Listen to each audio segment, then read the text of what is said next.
मिथिला संगीत धाम पर अहाँके स्वागत कर रहल छी। हम अमृता झा एकटा खिलौना के गीत गाबि रहल छी।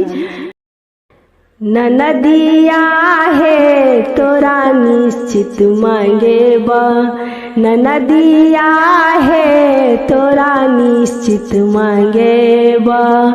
एक आना सोना सोनरबा के देबै, एक आना सोना सोनरबा के देबै। सोनरबा रे एमे तीन चीज बनबिहा, सोनरबा रे एमे तीन चीज बनबिहा।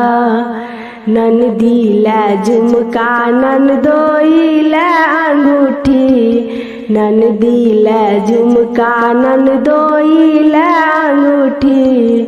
भगिन मालै हनुमानी बनबिहा, भगिन मालै हनुमानी बनबिहा। ननदिया हे तोरा निश्चित मांगेब, ननदिया हे तोरा निश्चित मांगेब।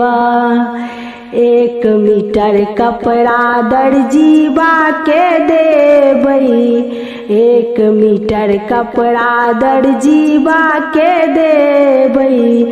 दर्जीबा रे एमे तीन चीज बनबिहा, दर्जीबा रे एमे तीन चीज बनबिहा। ननदी लै साया ब्लाउज ननदोई लै कुर्ता, ननदी लै साया ब्लाउज ननदोई लै कुर्ता।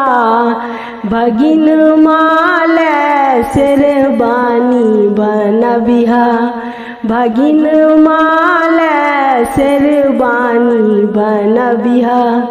ननदिया हे तोरा निश्चित मांगेब, ननदिया हे तोरा निश्चित मांगेब।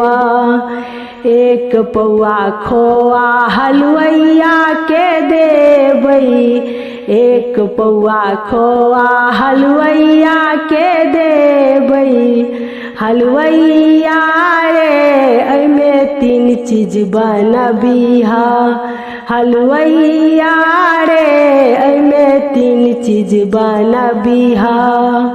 ननदी लै गुजिया ननदोई लै बर्फी, ननदी लै गुजिया ननदोई लै बर्फी। भगिन मालै रसगुल्ला बनबिहा, भगिन मालै रसगुल्ला बनबिहा।